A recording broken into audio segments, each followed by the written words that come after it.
বাংলা চলচ্চিত্রের প্রিয় অভিনেতা সালমান শাহর মৃত্যুকে আত্মহত্যা নয়, হত্যা হিসেবে বিবেচনা করার আদালতের নির্দেশের পর মামলাটি বিচারাধীন থাকায় এ বিষয়ে প্রথমে কথা বলতে না চাইলেও এবার মুখ খুলেছেন অভিনেত্রী শাবনূর। বর্তমানে অস্ট্রেলিয়ায় বসবাসরত শাবনূর সামাজিক যোগাযোগ মাধ্যমে একটি দীর্ঘ স্ট্যাটাস দিয়েছেন।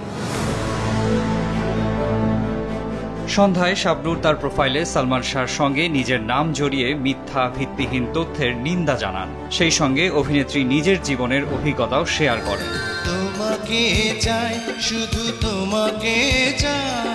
তিনি লিখেছেন, অনেকেই এ বিষয়ে আমার মন্তব্য জানতে চাইছেন।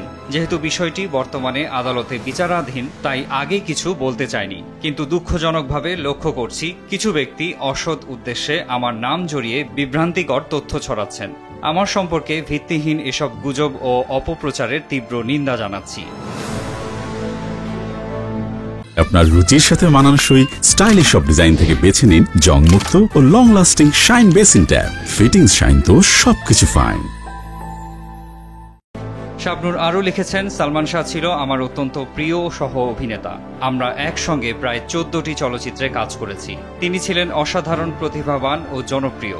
নিঃসন্দেহে বলতে পারি তার সঙ্গে কাজ করে আমার চলচ্চিত্রের ক্যারিয়ার আরও উজ্জ্বল হয়েছে। তিনি ব্যক্তিগতভাবে ক্ষতিগ্রস্ত হওয়া প্রসঙ্গে বলেন, সালমানের অকাল মৃত্যুতে আমি গভীরভাবে আহত। কেউ কেউ হয়তো নিজেদের বাঁচাতে উদ্দেশ্যমূলকভাবে আমাদের সম্পর্ক নিয়ে গুজব ছড়িয়েছিল, যা আমাকে ভীষণভাবে আঘাত করেছে।